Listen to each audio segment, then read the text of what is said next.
Welcome to Straight from the Muzzle, folks, where we are anything but straight. My name is Space.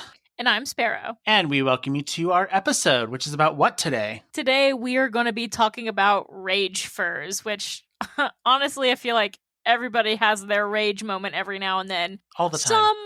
Some more so than others, but we're going to delve into that today. I mean, does making you gay or in the the LGBT spectrum just amplify the rage and the drama as it is? Look, man, as soon as you become an LGBT, I think you're already a little bit angry all the time. Yeah, I guess you're right. I'm lesbian and mad. Oh man, I've always wanted to, back in the day, I wanted to do an interview with someone who was transgender, but everyone told me that you shouldn't do them because they get really pissy and they have a real quick flip the switch kind of attitude. And I'm like, what? You got to be mad in order to survive. Yeah. And so I'm like, I've never heard that before. So I went and actually found someone and messaged them on For Affinity, and they made changes to my questions and then told me how I could ask the questions to them. And I was like, yeah, no, I'm going to go ahead and scrap this. This is not your interview. This is me interviewing you, and you don't get to change the questions. Only I do. So I was just like, never mind, I'm not doing this. It was more or less like a stereotype. And to say that everyone's like that is not fair. No, valid. Totally valid. So we're going to be talking about rage quitting and then the difference between real drama and fake drama. But first, let's go into...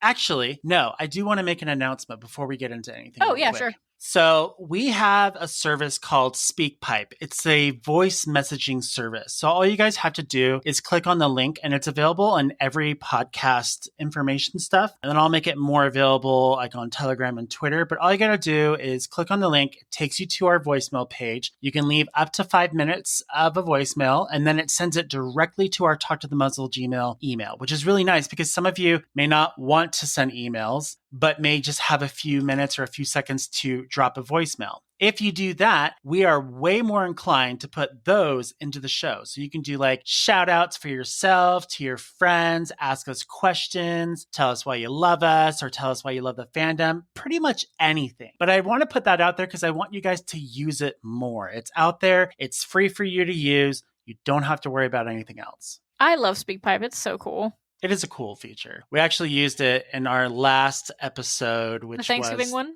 Yeah, the Thanksgiving one. Mm-hmm. And then that was it. So I only got 2 people that sent stuff. So hopefully in the coming 2022 year, more people will utilize it. Yeah, I think that'd be fun. Yeah. But anyways, let's go ahead and get started with our first part of the show, which is rage quitting. What is rage quitting? So rage quitting can be seen a lot in the fandom. And what it is it's when you get so frustrated with something, whether it's a piece of drama or whether you're just tired of certain aspects of the fandom, or maybe you're going through some drama yourself and you end up rage quitting, which is when you're just like, I'm done with this. I'm leaving the fandom and I'm never coming back. I'm going to sell all my characters and sell my fursuits and you'll never see me again. Yeah. And then they either go through with that or they just say they're going to do that, disappear for a couple days, and then they're back again like nothing ever happened, which is usually what ends up happening. Yeah. But regardless, that's what rage quitting is. I've seen it on Twitter a lot, and people will be like, I'm done. And then they leave. Like you said, their account just goes silent for a couple of days, maybe even a week or two. And then I'll notice that they're posting again. And so me being the antagonizer of wanting to start drama a little bit, because why not? I'll go and comment. I'll be like, I thought you rage quit. Why are you back? And they're like, oh, I didn't really mean it. Oh, I was just having a bad day, blah, blah, blah. And I'm just like, I mean, those things can be valid, right? Yeah. You can have a bad day and feel like quitting or feel like stepping away. But I think the difference between rage quitting and just taking a step away is is that, right? Rage quitting, you're usually kicking up dirt as you go. You're slamming the door on your way out. Whereas you're taking making a step big away, stink. you're making a big stink. Whereas like taking a step away, you're like, hey, for my own mental health, I need to take a step away. Or hey, I'm not enjoying this like I used to. I'm going to take a moment. You know, that's the difference between just putting some distance between you and the fandom and rage quitting. Rage quitters usually end up coming back. And it's so funny because we see them all the time. I see like all the time in the Telegram chat that people will join and then they leave. And then that same person will join again, like a couple of days later, they'll leave and then they'll join again. And it's like, what are you doing? Should I just ban you or should I just watch this? Because this is very interesting. I'm not sure what's going on. Are you getting offended by certain people or are you just getting bored? I think you could also mute certain people on Telegram too. I do that all the time. There's a couple of different channels that I watch and I just mute them. Like for instance, Paco Panda's Club. He has like a secret club on there. Not so secret anymore, obviously. I just talked about it. But there's like hundreds of people in there and they talk nonstop. And I can't stand hearing the little like bling, bling, bling, bling, like noise on my phone. So I have just muted the group altogether. And right now I'm looking at like a high tally of 1319. That's a lot of people talking. Mm-hmm. So I'll go down, I'll reset it, and then I'll walk away. And that's about it. And we'll see if any more like start to compile by the end of the episode. We'll see. But it's just nonstop talking in that group and it drives me nuts. I mean, luckily our group doesn't, I mean, they talk like maybe like I'll come back the next day and there's like 100 that I missed. That's about maximum for us. Yeah. But it's ridiculous. Have you ever rage quitted? Not publicly. No, actually, technically, yeah. So it's a mix of the two. Between rage quitting and taking a step. When I was in high school, I ended up rage quitting because I kept getting like death threats and bullies because I made ugly fursuits from like the other furries who had the like ugly fursuits Tumblr page or ugly fursuits live journals. Oh, yeah. And so I ended up rage quitting in a way where I didn't publicly make a stink, so that's why I wouldn't call it rage quitting, but I was mad. So I deleted all my accounts and got rid of as much proof of my existence as possible, and I didn't return until like a year later when I had more practice in fursuit making. And because I didn't want to have any more death threats made at me, I made a new name. So if that counts as rage quitting, yeah, sure. I think it counts. I mean, it's a type of rage quitting, I wouldn't say, but I think it's more or less like I want to say it's like a bully quitting almost. Yeah. So I just gave up. Like I quit. I got so frustrated with grown ass people bullying me, a child at the time, for making ugly fursuits. So I quit. I quit the fandom for about a year. Well, I didn't really quit the fandom because I was still watching from the outskirts and I was still making fursuits. I just didn't post them. And then I came back with a new name, and that's when I made the Mosticles name. But other than that, I almost rage quit today. Because I messed up on a commission and I was so frustrated about it that I had to restart on a certain part of it. So what was it that you messed up on? Like some lining on the lower jaw, just some obscure part like that. I don't know how to explain it to people who don't make fursuits. There are times that I want to rage quit the podcast, not like to leave it forever, but just to like non-exist for a moment, because there's just things that like that happen or things that we work really hard on but then nothing comes out of it. And I get so frustrated with it because the way I look at it, like we're not a big podcast, we're not huge, we're not super well known, but people do like listening to our show and I think that's great. But there are times where I'll put a lot of effort into something and then I see nothing come of it. And the only way that I know that can come of it is if I put 100% dedication to it, which I can't do because I have a full-time job. Yeah, I have a full-time job from like 8 to 4:30, and then it takes me about a half hour to get home. So I get about 5, and then Felix gets home and he creates dinner and I create dinner. And then we kind of do our own like personal things for like the next hour or two. And then we play together and then go to bed. And that's about it. I don't really have that much time in my actual day to do certain things. So when I try to do something that like I put all my love into and then nothing happens from it, I get really frustrated. And I'm just like, why aren't you, like, for instance, why aren't you participating? Why aren't you emailing? Why aren't you tweeting? I don't understand, like, what's wrong. What are we doing wrong? And so then in those moments, I just want to like, literally, like, I guess you could say not exist. So like the best like visual I can think here is like taking a balloon from its full size and then just taking all the air out of it. And then it just like poofs, it's gone. Yeah. That's what it feels like. And it feels like that a lot of the time. But I don't necessarily rage quit. I have done it once before. I think it was when I was like brand new. And then I came back. But it was just because of some furry group drama from like way, way back in the day. And I left for a couple of months and then I came back. But I never really joined a local group since then. And now I'm in a local group, but I'm still very hesitant to do anything in it. Just, I'm afraid of the repercussions of what the past would be. You just reminded me, I did rage quit a local fur meat group. It's the Georgia Furs group. And this was a while ago. I don't think they're really active anymore, but there was a guy, and I guess I won't say his name just because fuck if I know what we would stir up, but the guy who was kind of like the head of it, he was pretty transphobic, and it was such a sausage fest of a bunch of like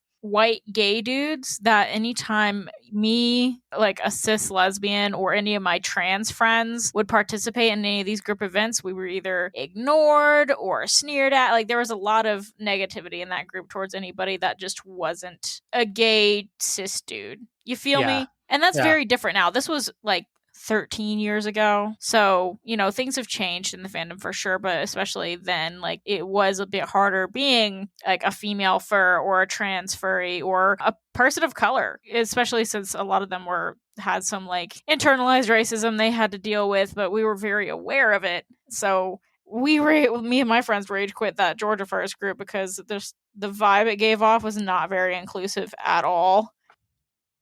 Speaking of rage quitting, I'm going to go pull up an email that we actually got from someone recently who basically decided they're leaving the fandom. And I asked them, like, well, why? Why are you leaving? I have to know. So I won't say who the person is just because out of respect, I never really want to release any particular person's name when it comes to something like a topic like this, just because I want to give them the chance to come back and not feel like other people are talking about it, but that they know the person. But we got an email in and it says, I'll kind of just paraphrase her, but it says, "Hi Sparks, I'm kind of a new furry, left the fandom like 3 years ago, and now I've recently joined, found your podcast, love it," all that kind of stuff. They wanted our Discord. I know that we had a Discord, but I don't really use it. And I don't know if Dear Doggo even participates in it anymore because she's the admin of that particular platform. And that was basically sent to us on 1 week. And then literally the next week, so 11 days later, they said, "Never mind, I left the fandom and Discord, lol." And so as a joke, I'm like, well, everyone says they're leaving the fandom, but they always return. So I asked, like, why are you leaving? And so it's really interesting that we're going to be talking about one of these topics later on. But one of the bigger ones was that their parents found out that they were furry and they were not okay with it. And then the other part was that they were really disgusted about creepy people in the fandom and then people who are zoophiles. Yeah. And so because of that, they left. And so I don't know if I would consider that to be a rage quit, but more or less a concerned, I kind of have to leave, but I don't want to quit kind of a thing.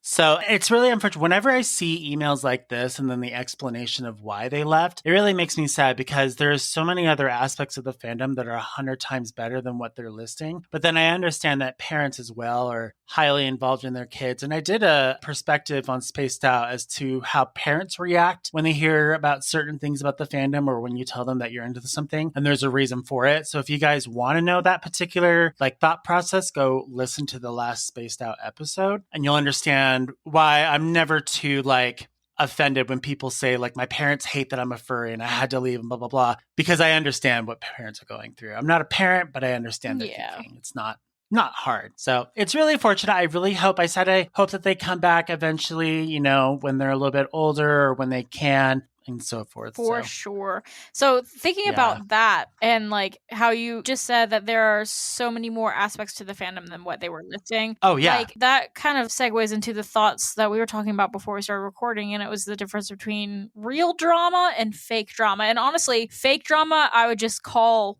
real issues, but just for the ease of differentiating them in this episode, we'll call it real drama versus fake drama. Because did you say the ease of it to make it. Oh, the ease. I thought you were saying ease as in a generation E, and I'm like, hon, it's generation Z and alpha. We haven't gotten to E yet. No, No, just for the ease of it, because there certainly is drama that's just petty drama, right? And people get frustrated with it. But then there are actual issues in the fandom that we need to address. And I wouldn't call those things drama. I would just call them issues. But if we're comparing real versus fake, quote unquote, drama, we'll just call it that for today. So how would you describe like fake drama? I would describe fake drama as petty comments, and then those comments becoming bigger than they're supposed to. Yeah. And then that becomes like a hot mess. That's what I would call fake drama, is something that really wasn't that big of a deal, became a hot mess, and then it became like it evolved into actual real drama when it shouldn't have to begin with. Yep. It's rumors. That's what it is. It's fake drama things. is rumors. Turning mountains from molehills kind of thing. Yeah. And then real drama, did you already give an example of that? But real drama is pretty self-explanatory. It's like if there's people in the fandom who are problematic, maybe they're racist, maybe they're zoophiles, what have you. Or maybe it's real issues like overall sexism or racism that might be going on. Anything like that. Like those are real issues that can peek through into the fandom. And that's because the fandom is built on people, right? Like the furry fandom is unique in the sense that it isn't built off of any kind of media made by an animation company or made by an outside source. It's people first. So issues that are being reflected in real life society are going to be present in this fandom because it's not limited to, a TV show. Like, if I'm a fan of Avatar The Last Airbender and there's nothing racist in there, then nothing racist is really going to pop up as frequently as, something that isn't based off of a show. Does that make sense? It does. And the other thing too, like with real drama in the fandom, is that for whatever reason, I would say there's a high percentage of people in the fandom that are highly sensitive. And so they get offended super quickly. And that's how other real drama starts to escalate incredibly fast. And I think the reason that it's sensitive is because this is supposed to be like a safe space, right? So if you are in your safe space and you're even made uncomfortable by something that can be seemingly small, because you weren't expecting that in your safe space, you're going to get more upset about it. I wonder if there actually is a reason for the offensive, like being offended, like relating to younger people joining the fandom. So I'm not saying you're young and you join the fandom. I'm saying you've joined the fandom and you're brand new to it versus seasoned fandom goers such as us who have been in it now for a while, and we just kind of go, oh my whatever. God, you know what? You just sparked up a great conversation space. It's okay. So, and I don't want to sound like a boomer. This is just a true fact when it comes to being a developing young person. If you are young, whether you are 18 or younger, your brain is still developing. Your emotions run higher because of hormones. So you get offended easier or you get irritated easier. And that's just normal because that's how the human body is built, right? You are not settled in your hormones and your thoughts. So you're going to be more sensitive to things, and that's fine, versus an older person who's, for one, maybe experienced more. So when something happens, you have something to compare it to that's worse. So, that's not as big of a deal. Or, you're not crazy on hormones because you're grown. Things like that. We all have heard of the MFF pizza incident, right? No, but I have to know. Oh, wait. Is that the one where a bunch of dudes got together and jacked off on a pizza at MFF? No. That wasn't MFF. Or that BLFC. Was BLFC. I'm sorry. BLFC. Yeah. So that's been a God. hot topic. And here's what I've been noticing. With me and all my friends are grown-ass adults. All the people I follow online are grown-ass adults. And here's the thing about being on TikTok is that when I'm going through TikTok and I'm running into furries on TikTok, it's a very, very young demographic. So if I'm seeing the BLFC pizza incident, talking about it with my friends, seeing people talk about it on Twitter, people have laughed it off. Like, it's kind of fucked up that you left it in the hallway, but the fact that you cummed on a pizza is like not our business. Like whatever you're doing with your friends is your business, whatever. So we've been laughing it off more because we're like, we've seen much worse than that. Like, that's not a big deal. Oh, yeah. Like, sure, you left it in the hallway and that's fucking sucky, but you took it out after you thought about it. Maybe you weren't thinking that hard because you just busted it on a pizza. Maybe you were riding that high. Who knows? But you left it in the hallway for it to get taken with the trash, whatever, and you didn't think about it. They took it back inside. So at least they thought about it. They didn't leave it out there. I heard about the pizza, the BLFC pizza drama. I heard about it a couple of game nights ago, and I heard like seriously like almost 5 or 6 different variations Yeah, of and it. that's another thing that happens is like stories change.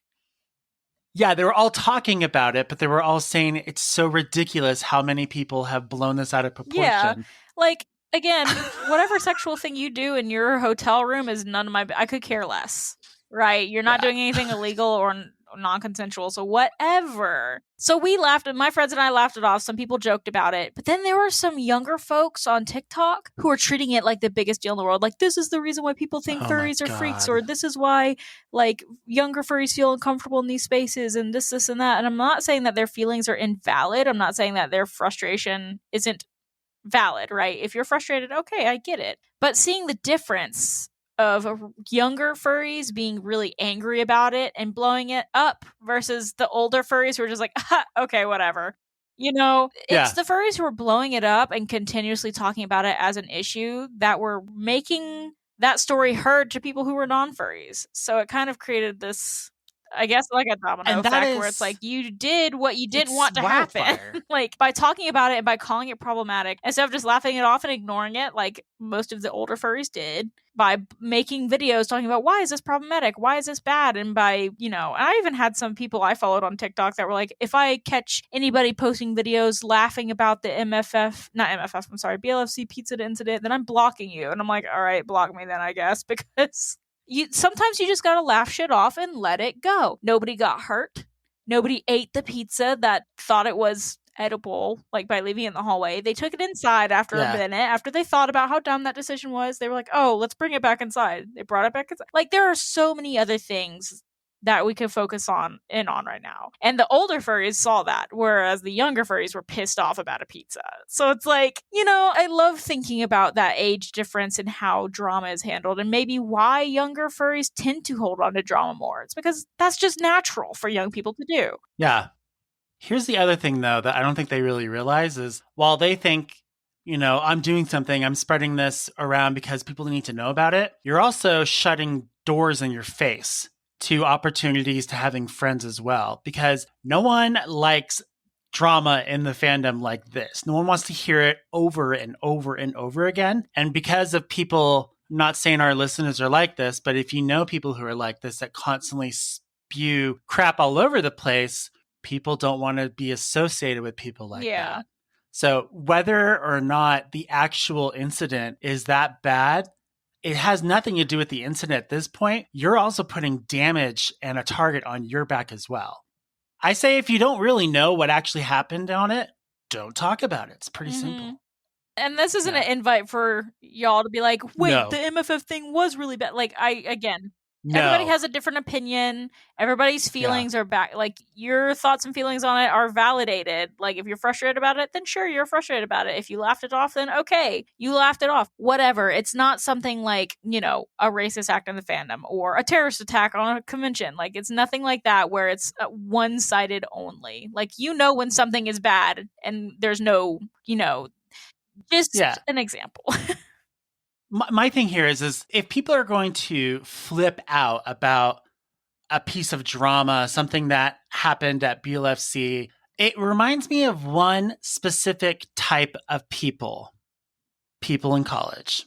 So like, what do you call it? Frat what are they called? Like frat houses. This totally is frat behavior. And so if you take a step back outside of the fandom and you think about all the crap that frat houses do and brothers and sisters and all the crazy crap that you think is ridiculous, it's really not that big of a deal. If you think about it, it's awful what they're doing, maybe, or it's just something of that matter. But you can literally look at the same issues in the fandom and apply it to other things outside of the fandom that aren't really that big of a deal. And it almost feels like once you enter the bubble of the fandom, it like instantly takes a drama like an issue from 1 star to like max star rating of issues and problems just by stepping into the fandom, and that's it. Yeah. It's just the And weirdest I think thing. it has to do with that safe space thing I mentioned earlier. Oh, yeah. For sure. Like, this is your space, and if something upsets you in your space, you get more upset because this is a place where you're supposed to enjoy yourself, right? So if something bothers you and you see it in that space, then it's going to just bother you even more. Someone flipped out, actually. They emailed us and they got mad that we said something specific about a circle. Oh, yeah, I remember the circle email. We were Oh my poking fun God. about the stereotype that circles are, like, dramatic, or that circles end up being, like, the worst people of the fandom, which is just a joke, right? It's just... Or that their faces literally look like a keys, triangle. It looks like the front of a boat. It really does. It's just the kind of shape. But they got so offended by that and decided to email us. And I'm like, you know what? I'm sorry, but if you're going to get mad about this, you probably should unsubscribe from our podcast. It gets much worse. Yeah, because I can see why someone would get mad if someone joked about circles being bad people, because that's people first, right? But we were joking about how circle heads look like boats. And then they got so pissed off about it. And I'm like, I'm sorry. I mean, it's so dumb. I could say that pug personas look like foreskin. Like, that's much worse than a boat. Ew, and I think about that now. Now, we could talk about this for a while, but let's get into some real drama that's actually happened in the fandom. We've kind of created some, topics to go over. So I thought one that would be really good, because it's always a hot topic, not the store, but that store's pretty cool still.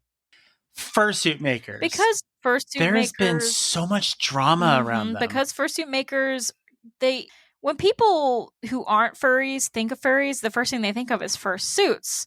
And furries have a bad habit of romanticizing fursuits and fursuit makers. So when some of them fuck up, it's a big deal, because they're kind of at the forefront of this fandom when it comes to the image of this fandom. So we have, I think we have 4 different fursuit makers, and usually we don't list names, but because this is real drama, this is real terrible things that have been going on, we figured we'd go ahead and just list them as examples of legitimate reasons to be angry with the fandom.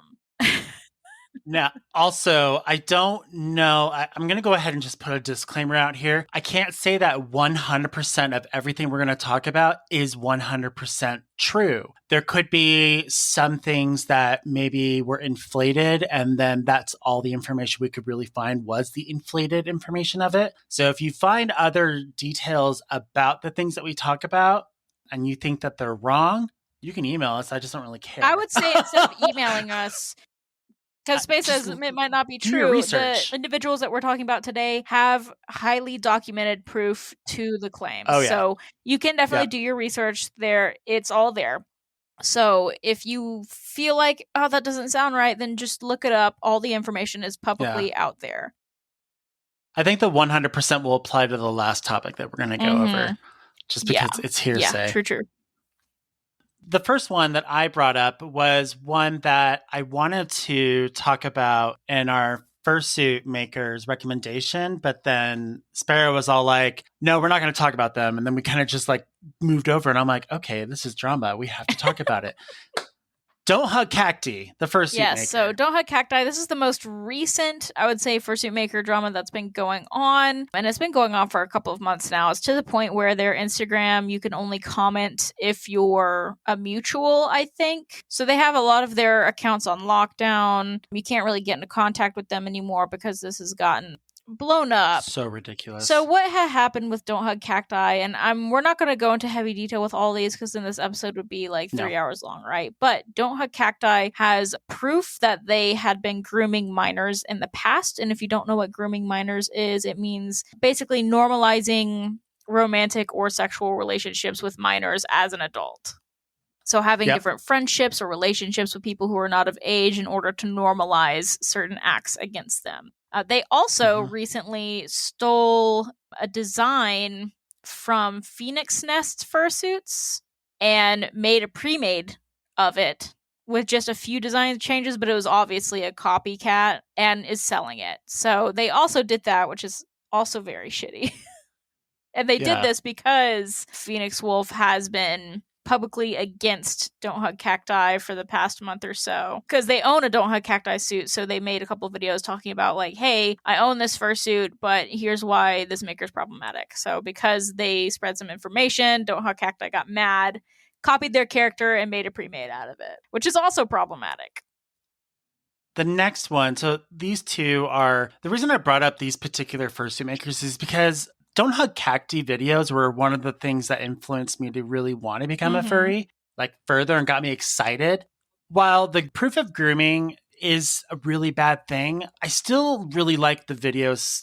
There's specific videos that I really like, and they're just really nostalgic, cute, you know, and stuff. Yeah, they are nostalgic. The people behind them, though, that's a totally different story. So while, yeah, there is issues with Don't Hug Cacti, I still am okay with some of the videos. I just don't want to know anything beyond honestly, that goes into the idea of like, if you've, especially those videos are so old, there's a difference between enjoying Don't Hug Cacti suits. A lot of them are still very cute, right? And I could say they're a talented fursuit maker. Their fursuits are cute, and they are one of the OG makers in this fandom. And that's what makes it so heartbreaking to see that this is going on with them. But you can still enjoy someone's art while recognizing that they are a bad person. There is a difference between enjoying the art and supporting the artist. So if you own a Don't Hug Cacti fursuit, and that goes for anybody here, if you own a fursuit by one of these makers and you got it before you knew about these issues, that is not your fault, and you should not be shamed for owning that fursuit.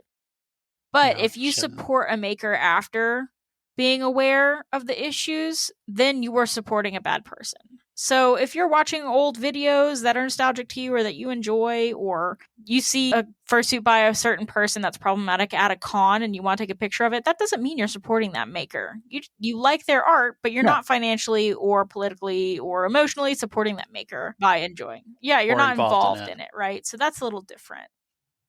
And that kind of goes, that particular, what you were just talking about, goes into the next one, which is Sparky Can Do. I've always liked Sparky Can Do's fursuits, just the way that they make them. They were one of my bucket list like makers to one day commission a fursuit from them because of the way that they were just so amazing looking. And they are.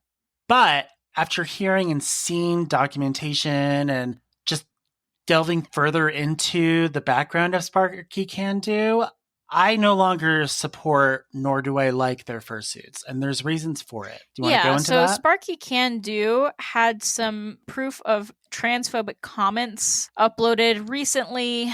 Recently, I say within the past year, where they were being transphobic directly to a trans man, saying that getting top surgery is like wrecking their body. They also have made transphobic comments online in the past, and they also had some issues with the methods in which they create their fursuits. So, because they are high quality suits, and they made a tutorial series, and I actually purchased this tutorial series. You could buy it. I think you could pre-order it for like $50, and then you can buy all of their tutorial videos for like, $80 or whatever on their website. And before all of this news came out, I had pre-ordered these tutorials. And so I watched every single video that came with this.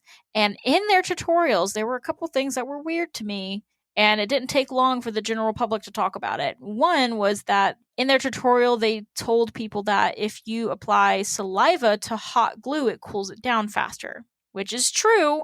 If you have wet fingers, it cools down the hot glue and it won't let it stick to your fingers, so you won't get burned.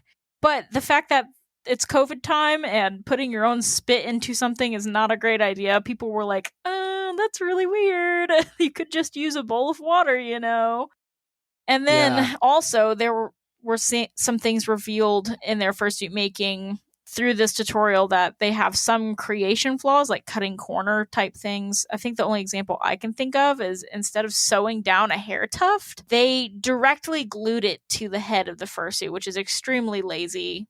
That is not okay if you're charging. It's going to eventually come off. Whereas if sewing down is so and it's not going to be soft. Like if I want to run my hand across the top of my fursuit's head and pet it, I don't want to feel hot glue all up in my hair tuft. Like that's freaking weird and gross. That's a texture thing, right? Weird. And I'm like, I was sewing hair tufts onto my suits when I was only making fursuits for a year. Like that's just a comment you shouldn't, and especially for someone as experienced and seasoned as them, they shouldn't be doing such cheap, very, kind of just starting out fursuit mistake style stuff. It's not great. So that was also something that was talked about too, how through their tutorial they accidentally exposed some of the ways they cut corners on their costumes, which it's different to cut corners if you only sell full suits for $1,000, right? But theirs are like 5,000 plus. So if I'm going to dish out $5,000 for something, I better not have any glued seams. I'm sorry, but that's not okay. Yeah. But the transphobic comments, of course, are much worse than that. So that's the primary issue, is the fact that they are openly transphobic in a very LGBT heavy community. You cannot be homophobic in this community. It's 90% gay people and trans people. Yeah. So if there's so many different types of people, and then all of a sudden come out against transgender like folks, it's just not. You might as well just go ahead and just take out the rest of the letters as well, all the B's, G's. It's offensive. It really is offensive, and that's what really made me disappointed. I wasn't mad at Sparky Can Do. I was disappointed with Sparky Can Do, and there's a big difference between those two. We'll go into that though. You added one. Yeah, so I added a couple more, and it kind of feels like we're going from newest cases to oldest. This next fursuit maker, this news has been out for a long time, so this is old news, but Liquid Sunshine Designs, they are a fursuit maker who has been known, at least in the past, they used to put metal in their fursuits' mouths to prop them open. They would take mason jar lids and cut them and place them in there, which is, of course, hazardous. It was jagged metal. I know they don't do it anymore, but they did for a time and did not disclose it. They also have creation flaws, so just bad seams, just a lot of shoddy work. And even though it visually would look good, when you went through and looked at the details, it was just not great quality. But even worse than those are just overall bad business practices. So they would take people's money and not give them a product. I know there was a particular instance where they sold a giraffe fursuit to somebody on Etsy and did not ever ship it out, just took their money and ran. And they have a lot of examples of doing this, where they would just take people's money and then not give a product. Which makes me wonder, Mike, if they've done that so many times, how do people still fall in? I know the person who ordered the giraffe wasn't a furry. He was looking for a suit to use for his small business, like a mascot suit, and just found that. So, but yeah, and it is not a lot of people buy from them anymore. If they do, then they're usually pre-mades or young kids who don't know, but their name is so known for being, rotisserie shithead in this fandom that they've actually changed their name a handful of times. You can change the name all you want, but the bad business practice will never escape you. It will always go with you. So this next one, is it an actual fursuit maker, or are you just being in general? It's a fursuit maker. Oh, okay. I've just never heard them as a fursuit maker. So the next person on our list is, again, this is old news. However, it is a pretty big deal and people still talk about it today, is the fursuit maker that goes by the name Wildlife. And they make really stylistic fursuits. They are known for more naturally colored fursuits, mostly canines.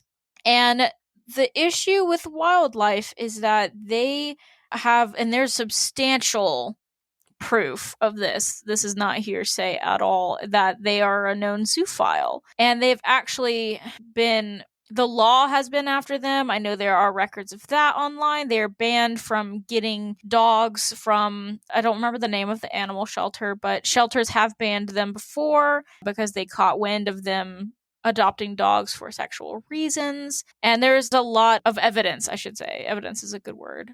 Behind them having zoophilic practices. So not just drawing, but actual practices. I think, and there was a website, and it's gone now. It doesn't exist anymore, but it was called Beast Forum. And it was a forum where other zoophiles would go and share content. I think they were called Java. They used to be called Java, I think. Yeah, so Java and then Wildlife. So this is another, and this has gone around for a long time. A lot of other fursuit makers and a lot of people in the fandom have them blocked, me as well. So I have no idea if they're even still active anymore because I've had them blocked for years now. But yeah, they were highly talked about for a long time because they're also extremely popular. They had a shit ton of followers on Twitter and on Fur Affinity for years and years and years. And it was a hot topic even a couple of years ago because they were still active in making fursuits and people were still actively enjoying those suits and retweeting them, even though there was so much evidence out of them being a zoophile. So it was that moral issue that was being discussed in the fandom that was, if you support a fursuit maker on social media or by buying their fursuits, are you actively being immoral yourself by supporting a person who is actively immoral, if that makes sense. So that's real drama. Let's talk about a mix of the real drama and the fake drama, and that is poppy furs. So there's always a good mix between real and fake with poppy furs because popular people, when they do something wrong, it's easier for them to get caught, right? So of course it could be real issues, but it can also be just the fact that it could be dumb shit that everybody does, but because that person is popular, people blow it out of proportion. So it's a mixture of the two. Yeah. So the first one that I have on here is Dragoneer. And if you guys don't know who Dragoneer is, they're the sole reason as to why Fur Affinity exists, because they're in charge of Fur Affinity. Fur Affinity has had so many problems and still does. So Dragoneer, I don't know how many people he has on his team, but Fur Affinity was always going down constantly. And whenever Fur Affinity went down, it was like the end of the world for the Back fandom. in the day anyway. For a while, back in the day, that was where everyone had their art, their fursuits, if you were a maker, if you were selling, or if you were just posting stuff in general. So whenever it went down, people flipped out and didn't know what to do. So then they would go over to Weasel, which was another art site that it still runs, but I don't know how people actually use it though. So if that wasn't bad enough, then Dragoneer decided to sell part of Fur Affinity to IMVU, a completely different fandom, not even related to us whatsoever. And it totally felt like Dragoneer was selling us all out, trying to get out of an issue or whatever to make money. And when they did that, IMVU put their ads on Fur Affinity. So now you weren't seeing furry ads, you were seeing these people, amino, anime, all these random things. And it just didn't really makes sense. Then they repurchased the rights back to Fur Affinity, as far as I'm aware, and then they did a facelift.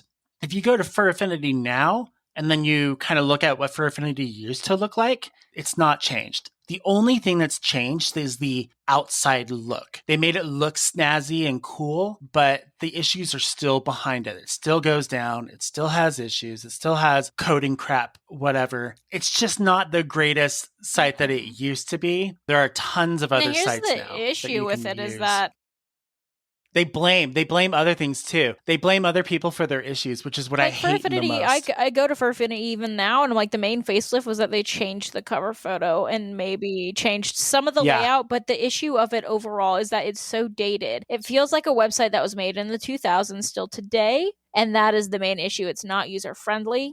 It's not attractive at all. Nope. And even now, young furs, they don't use Fur Affinity. They're like, what's Fur Affinity? It's just not used anymore. I remember going to cons and be like, what's your FA? It's what's your Twitter. But Twitter is the new furry hub, which sucks because it's not furry based and it's not a gallery. If you're an artist, it's not a gallery. People can't go to your Fur Affinity to see your work all in one place because it's mixed in with your retweets and just text posts. It's not a gallery website. And that really sucks because I do miss having a good gallery website, but Fur Affinity is just so outdated. And there were some political issues with Dragoneer for a while as well. And that's its own animal. Now, there is a new website that I actually went over on Spaced Out called furrynetwork.com. I had thought it was something else that someone had made a literal copy version of Facebook because I've seen a variety of furry-like platforms, but that's not what this was at all. Furrynetwork.com is what FA could have been in modern day today. It is clean, it's slick, it's user-friendly. You can find exactly what you need when you want it. It is just so awesome. I've never seen this free website as well. Before. Oh my God. So I did a whole thing. I'll kind of go over this with you real quick so you can kind of see a little bit more. If you go at the very top, you notice how it says home, artwork, photos, writing, multimedia, community, and commissions. So click on artwork. It only pulls artwork. That's it. If you're searching for a photo, it will not show up in this section. To find photos, you have to go to photos. the tab on there. And then if you're looking for just specific like writing, you can go to writing. If you're looking for videos or GIFs, you can go to multimedia. My thing I want to show you though is go to commissions. This is the sexiest commission profile I've ever seen. So with commissions, you have to apply to be a fursuit maker artist. You have to go through an application process for you to be okay to then go ahead and list your commission prices and stuff. Fur Affinity didn't have that. So there's no way to actually check if this person was legit or not. You would have to go to like review sites, but this totally takes that out and they make that process so much easier for you.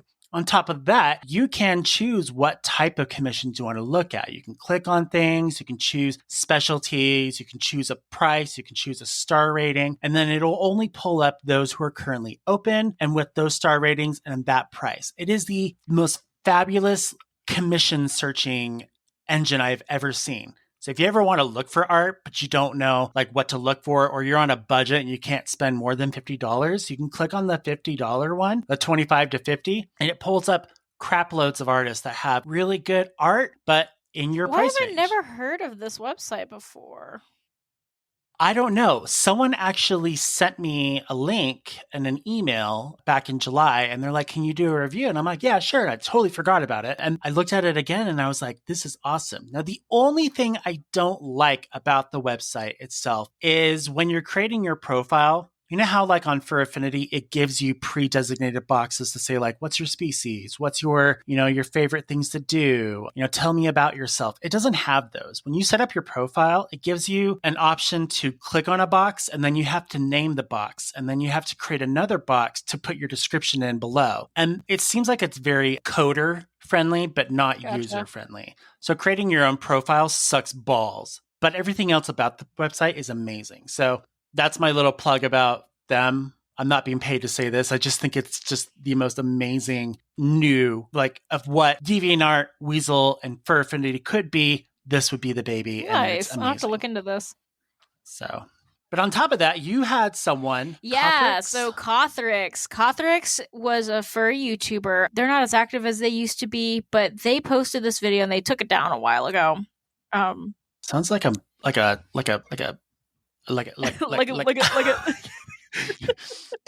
makes me think of like NyQuil. Like a cough Skithiryx makes me think of like cough medicine. So Skithiryx is this blue dragon furry YouTuber. I guess I can't call him a furry YouTuber anymore. And he was based on the drama side of YouTube. So you know how there are a lot of drama-based YouTubers where they're doing something, whether they're drawing or they're standing in front of a camera and they're talking about internet drama. Skithiryx was that, but he was a furry drama YouTuber. And he did some other things as well, like some interviews every now and then, what have you. But he always was dipping himself into drama. And that was his whole shtick, right? Which isn't inherently bad. Some people that's their thing, right? Okay. But then a long time ago, I would say maybe 2 years ago, he posted a video that was essentially him, and I forget what it was called. It was like the furry fandom is bad, or why the furry fandom is toxic, or something like that. And he posted this super long video essentially blowing up the fandom as if it's full of pedophiles, full of zoophiles, full of drama this, drama that. Yeah. I've never been able to enjoy the fandom in a way that wasn't through drama. And it's like, and people were making fun of him for it for a while. Because on one hand, it was a big deal because non-furries were watching this video and being like, oh my God, furries are so fucked up. Because he had a big audience on YouTube. But on the other hand, it was kind of laughable because he was complaining about how dramatic the furry fandom is while being a furry drama YouTuber. So it's like, okay, if you're smelling shit all the time, maybe check your own shoes first, because you're obviously trouncing around in it and it's sticking to your shoes and then you're complaining about the smell. So like if your audience and your content is based around drama, then of course you're going to see drama all the time. That's just how the internet works. That's how algorithms work. If I'm watching drama YouTubers all the time, then YouTube is only going to recommend me drama videos. Mm-hmm. Or online, if you surround yourselves with people who are dramatic, then that's all you're ever going to see. So it's just really funny seeing this guy complain about all the bad parts of the fandom while also being all the bad parts of the fandom. And then he left. Which is just amazing. And he's when I think of Rage Quit, I always think about Skithiryx. And I used to watch his videos, like they were pretty entertaining, but he also posted some pretty problematic shit every now and then. I remember one time he posted a video titled "In Defense of Pedophiles," and I was like, what the hell is this? And I watched through that video and I was like, oh, I feel gross. I feel gross now. Thanks. Was it a clickbait title? It was a clickbait title, and it was also him legitimately trying to defend pedophiles. I don't see why anyone would ever purposely put themselves in front of a target and say, I have reasons why I can defend a pedophile. I'm sorry. It's just, it was a thing. God. And we have another person on our list that was also a furry YouTuber. Yeah, another YouTuber. And this one, and everybody knows about this guy, so we won't spend too long on him, but he's also the most extreme example on this list. Kiro the Wolf. Oh, yeah. He was also a furry YouTuber, and he was called out into a list along with a handful of other people. He was not the only person on this list, and I want to emphasize that. So many people focused in on Kiro because he was the most popular person on this list. But there were also about 10, 15 other folks that got outed. And he was a zoophile and a necrophile. Yeah. So what is a zoophile? Is somebody who's sexually attracted to animals. And what's a necrophile? Is somebody who's sexually attracted to dead things. So put 2 and 2 together there. Yeah. Pretty gross. Not great. Not so great. That's pretty gross. What I feel bad, not for this particular individual, is that I know that there are other people in the fandom also named Kara or Kara the Wolf. It's just a stereotypical Asian-inspired name that people click to. Yeah, and people have named themselves that, but then unfortunately they got tied up into this drama too, and it wasn't even related to them whatsoever. And so for that reason, they got brought down with the actual Kara the Wolf. And I feel bad for those because it's like it was an unintentional target that kind of just got shot at them. Yeah. It just sucks for them. The last one that we bring up, you wouldn't think is a big issue, but it was how their designer proposed or I guess displayed something. And we're talking about Albino Topaz's designer fursuits called Zeitschweiz? Zweitisch. Yeah, so Albino Topaz, a lot of people know them as Tayer. And we had a whole episode about this in like maybe season 2. Oh, it was a long time ago. But Albino Topaz came out with an idea of designer fursuits under the name Zweitisch. Yeah. And the idea of this, idea of designer fursuit, a lot of people argued like, well, all fursuits are designer. Like we design them and we make them. But their concept of it was to present it in a way similar to fashion clothing. Like if you go to Gucci or if you go to like a department store, that's the kind of style you're looking at. What it was they had a very specific fursuit style they were going for and a very specific branding. And it was all about the branding of it. And a lot of furries, it rubbed them the wrong way and they blew it out of proportion, calling Albino Topaz like on their high horse or you're not above other fursuit makers, this and that. But it was mostly, it seemed like a miscommunication added on to a very new concept and furries immediately being wary of that. And I know Space and I both were on the side of Albino Topaz. We were like, you know what? This is being blown out of proportion. They're just trying something new. They're trying to make a new concept and they're trying to make a cool brand type thing, cool whatever. And the other issue that was in it is that Albino put a lot of money into it too. And so she had a launch day and she had a decision to make on the fence. Do I launch the website as is, or do I just totally, accept the fact that I just wasted a bunch of money and I got to start all over again?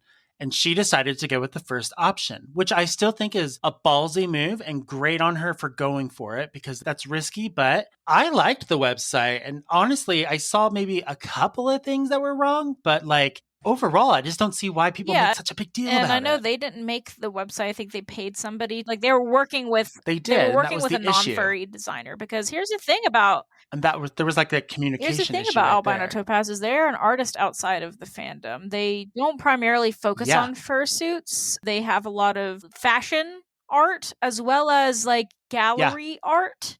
So it's very high end, and that's just what they're into. So they tried to incorporate that part of their interests into fursuit making. She's kind of like a prodigy artist and then also a crafter as well, which you could say into fursuits. She just has really high standards for Is it what she she or creates. they? And because I of don't those, know. I don't know. I always use I they, thought but it I was have the no she. idea. Okay, well, we could say they. With their high standards, they have much, I guess you could say, a lot of higher expectations that they have to meet. And some people can't really see that expectation, nor can they understand those standards. But if you look at all the things that she's done, like all the schooling that she's been in and all the training that she's done for art and stuff, like you said, outside the fandom, it makes sense. We get it because we've seen it, but other people haven't seen it and they see this website and they get all offended like it's hosh posh and it doesn't belong Yeah, here. and it's like there are different ways to be a furry. There are different ways to have fursuits, to sell fursuits, to wear fursuits. No one person can dictate it, right? And they were just trying to do something new. And there were some things I could say could have been worded better. There were some things on the website that could have been seen as, offensive or cocky or anything like that. But it was overall just some kind of miscommunication, and the fandom blew it way out of proportion. Instead of giving Taylor a chance to talk about it, people just kind of blew it up. And it caused a huge stink, like a really big stink. And I remember even I was irritated at first because it did feel that way. It was like somebody that I've looked up to for forever just.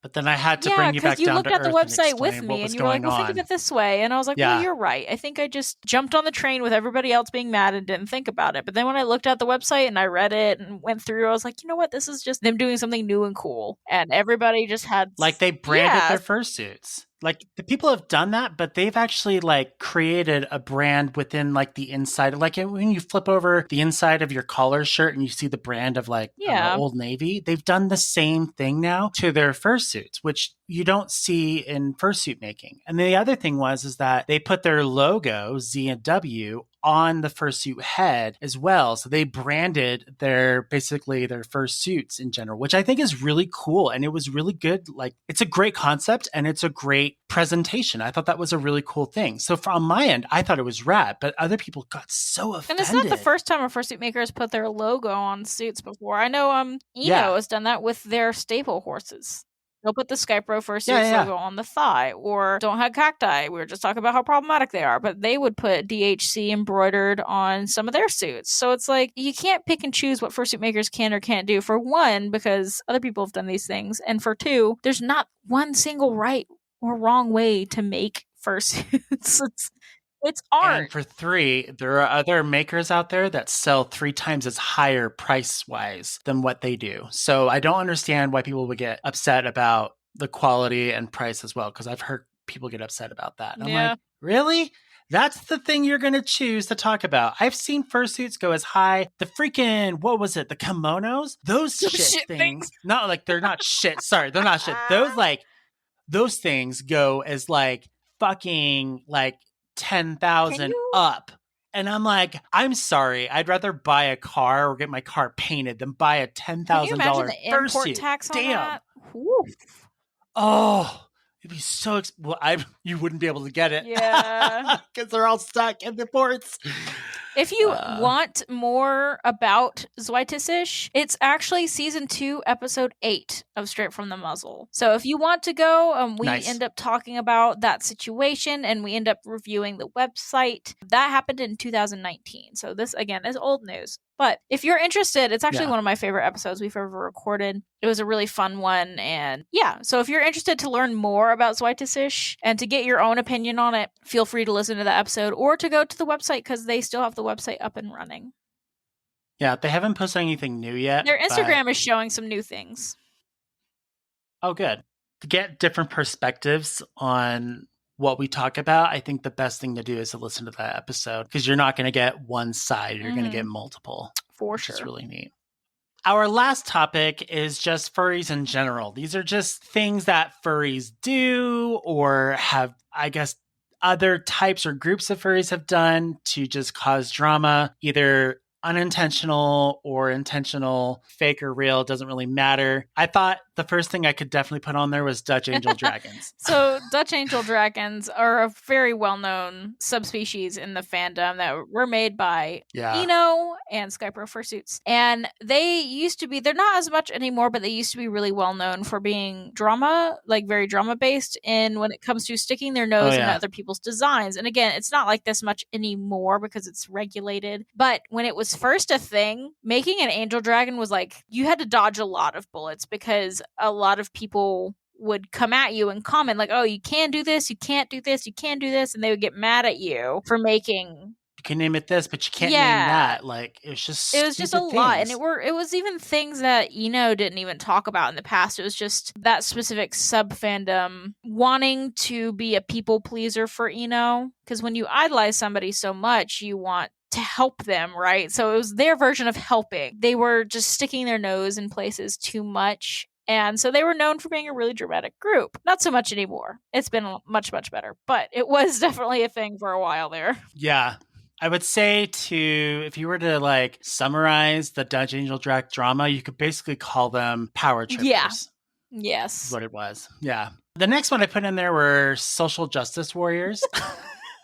They're not as huge, I guess, and they might still be pretty big in the fandom, but you'd have to really look hard to find them. They get so passionate about certain things, and then they keep going with it, and they just never stop. It's like being spammed with like a bad rumor, but over and over and over again, and there's nothing you can do to stop the flood because it's already there. So I thought I'd just put that out there just because why not? Yeah, it's an easy very target. True. We also have Smiler fursuits and the domino effect that they created. This is kind of similar to Dutch Angel Dragons, but instead of policing how other people make their characters, the Smiler fursuit community just constantly accused each other of stealing one another's characters. So the history behind this is Beauty of the Base made a fursuit based off of the Smiler roller coaster. A lot of gray, white, yellow, and black spiral eyes, multiple ears, big smiley teeth, things like that. And this suit became extremely popular because it was really cool, had speakers in it, all that stuff. So other people, especially younger furries, were like, I want to do that too. And began basing their own characters and their own fursuits also on the Smiler roller coaster. And it got to the point where there were so many out there that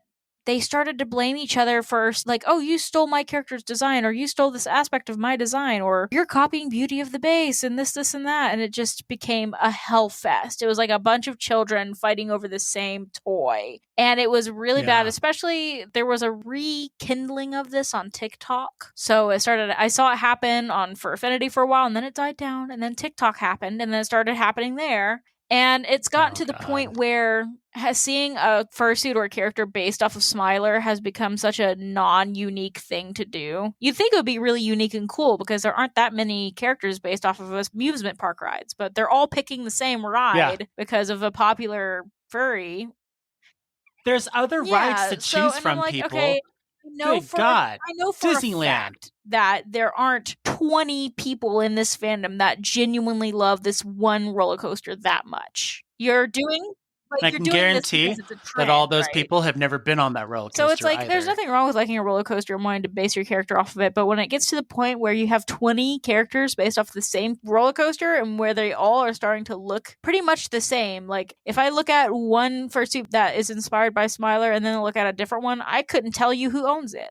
Because they all look similar enough to where I'm like, okay. And it just created this terrible drama where they all started accusing each other of character theft. Nonstop. So nonstop character theft threats. All the time. Got to the point where I unfollowed and blocked people who had Smiler-based fursuits. Because I'm like, I don't even want to deal with it. All of y'all are just going to argue with each other. Speaking of character theft, the common thing of people saying, you stole my fursona design. Yep. I can't tell you how many petty arguments I've heard people say, you stole my design, you stole my coloring, you did exactly what I did. Let me just quote something from a very, very famous painter, Pablo Picasso. Good artists borrow, great artists steal.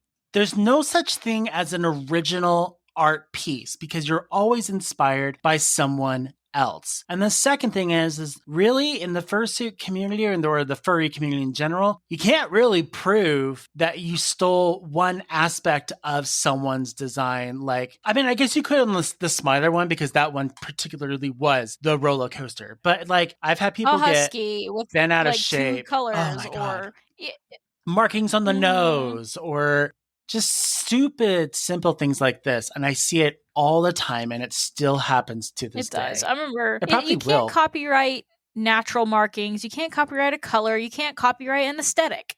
And it's just, No. I'm sorry you can't. And there are so many people in the fandom now that some designs, especially if your design is more simple, they're going to bleed together. For example, Rocket is just a parrot. He's just a Yeah. naturally colored green wing macaw. And he has a sun marking on his back. That's the only thing that differentiates him from a real life macaw. If I see another person with a macaw fursuit, I'm not going to tell him you copied me. Like, that's dumb. Or No. Sparrow. Her original design was just white and pink. And I am following someone on Instagram that has a white polar bear character with pink hair. If you didn't know any different, they would look like the same character. She's gone through some design changes now, but before she was just a ivory polar bear with pink hair. That's literally all she was.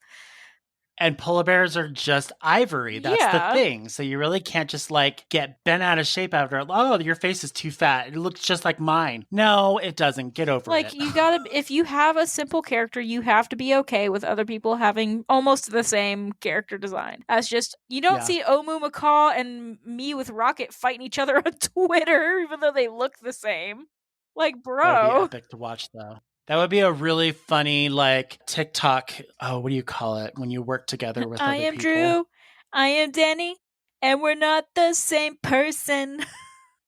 Do you remember that? Sure. You don't remember that trend? Oh, well. Another thing that furries do in general is complain about high prices and auctions. Oh, yeah. Especially with fursuit prices. I mean, art, too. But, like, with fursuit specifically, there are a lot of fursuit makers who will put like commission slot auctions online. And at that point, that fursuit maker is not controlling that price. If people fight over it until it gets to like $10,000, $15,000, that's not their fault. That's the people's That's the people fault. who want it, right? Yeah. Supply, demand, whatever. Yeah. But then people will complain at the fursuit maker, like, your work isn't worth that much, or it's who would spend that much on a fursuit? And it's like, just because it's out of your price range doesn't mean that you could like be mad at a fursuit maker for wanting to make money on their art. Yeah, it's stupid. The other thing I know, like complaining about high prices and stuff, is when artists shame other artists for their list price and quality as well.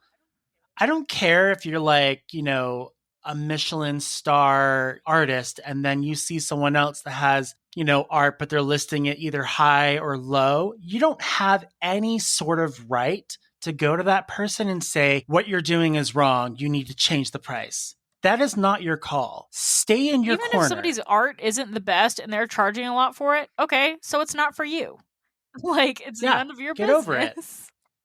It's really not that big of a deal. And if people are willing to buy, let's say, a $40, you know, sketch that really doesn't look like it was made by a professional artist, that's their fault for doing it. If you just shelled out $40 and you got something crappy and you just now realized it was crappy, that's on you. That's not on the artist. They know what they're doing. People who complain about art prices typically are also free art beggars. I hate beggars. Or they'll join in a raffle, and then when they lose, they like guilt trip the people who are holding the raffle, or they'll be super upset about it. And it's like, or they'll beg for free art. They'll message people, go through the quote process, and they're like, "Oh, sorry, I actually don't have enough." It's like, you are wasting people's time. Or they'll be like, can you make me fursuit pros and I will give you like free art or something like that. They'll try to do trades and the trades are really sketchy and shitty. I know the last burlap mask I made, I got somebody asking for trades on it on Instagram, and I went to see what they were trading, and I'm like, that's a medium to low quality fursuit. Why would I trade you this for that? And also, when you're selling something, you're not going to make money if you trade something. Yeah, if something is for sale and it specifically says no trades, then, like, I don't understand. This isn't olden times. We're not going to, you know, the town store and trading, you know, cows for, you know, like clothing and stuff. That's not how this works. But for some reason, people in their mind think that this is okay. Some people do accept trades, but, you know, a lot of times people are selling something because they need money. Like, sorry, I can't pay my bills with trading a fursuit for another fursuit. You take it to the bank. Trust me, it's worth $2,000. And the last thing that is probably the most common talked about dramatic, ridiculous thing is poodling and ruining the magic. So when it comes to fake drama, this is definitely a big one. Every couple of years, Twitter blows up about poodling versus not poodling or taking off your fursuit head in a public place. Is that okay? And it's so laughable because most people don't care. But one person who has a following or it just gets seen will talk about it. And then people think it's an issue. Like people think it's wrong. But most people don't. Yep. And like the thing is like poodling in general, I don't really care. I have a friend, he has the complete opposite opinion. I think it's fine. You know, some people can't afford a full fursuit or even a partial. Maybe they can only afford the head. And so then they wear a t-shirt and pants and then their tail and that's about it. That's totally fine. I don't care if you do that. I don't care if you've got little hand paws and then it's just like your bare arm or whatever. That doesn't bother me at all. But for some people, it's like nails on a chalkboard and they think that it's totally anti-fursuiting. And I'm sorry, there is no regulation nor are there any laws or rules about how you're supposed to fursuit or how you're supposed to present it. There's just general, like, don't do this, don't do that, but no one can actually enforce it because it's not a real thing. It's one thing to say, oh, that's my personal preference. Like, if you don't like poodling because you think it looks weird or you think it ruins the experience, that's you, but you can't police what other people do.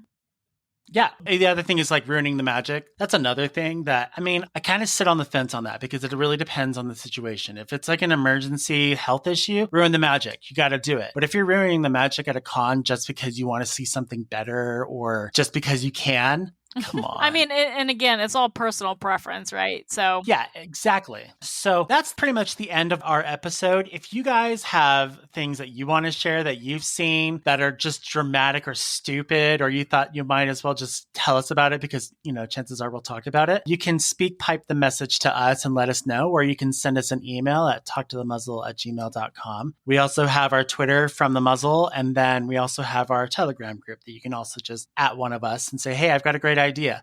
Let's do this. I always love getting into shows that other people suggest because it gives us an opportunity to explore something we would have never thought to, and they always end up being really fun episodes. Someone actually suggested a topic in the Telegram chat, and so I'll pull it up and talk to you about it later because it's actually a really good idea. Anyways, do we have anything else we want to talk about? I don't think so. All right. Well, then you guys know how to get in contact with us, and you love our show, so you should tell other people so that they can listen to our show as well. So we can get more subscribers. But other than that, you guys have a wonderful day. See you next time. Bye.